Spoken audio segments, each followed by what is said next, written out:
আজ আমি চলে গেছিলাম শখের বাজারে চণ্ডীর মেলায়।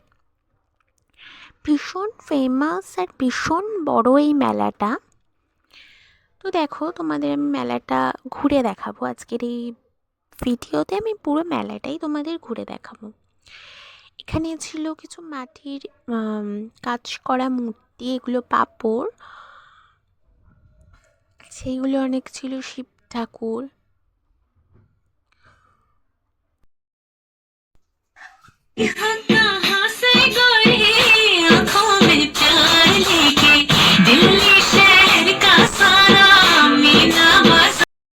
আচ্ছা, মেলায় কি করে আসবে এবার আমি সেটা বলে দিই।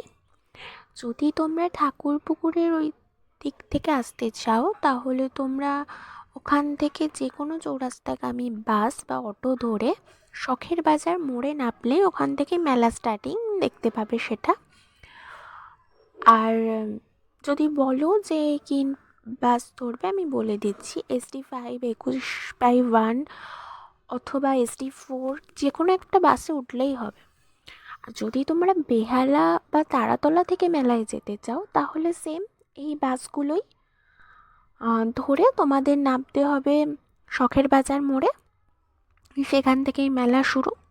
তো দেখে নাও মেলায় আরও কী কী ছিল। এগুলো ছিল বাচ্চাদের খেলনা, কিছু সফট টয় ছিল অনেক। দেখো,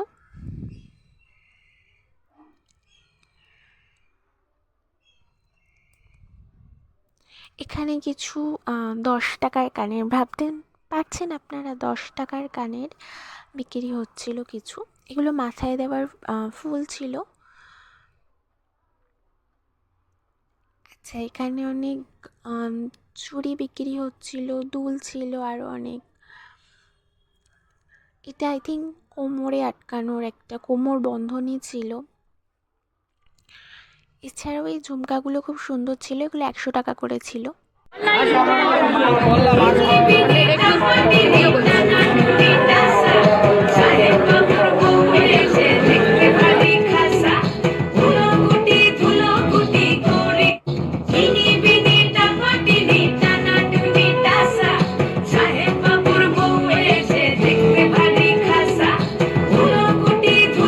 চণ্ডী মেলা শুরু হয় চণ্ডী ঠাকুরের পুজো উপলক্ষে। তো সবার প্রথমে চণ্ডী পুজো এখানে ফেমাস ছিল হচ্ছে এই যে সাবর্ণ রায়চৌধুরীদের বাড়ি। এটা হচ্ছে সাবর্ণ রায়চৌধুরীদের জমিদার বাড়ি। আর এটা হচ্ছে চণ্ডী ঠাকুরের আদি ঘটের ফটো। 300 বছর ধরে পূজিতা হয়ে আসছেন মা। তো এই আদি ঘরটি রাখা আছে সাবর্ণ রায়দের 3তলার ঘরে। এই হলো চণ্ডী মাতা, যেটা ওখানের প্যান্ডেলে পূজিতা হয়ে থাকেন মা।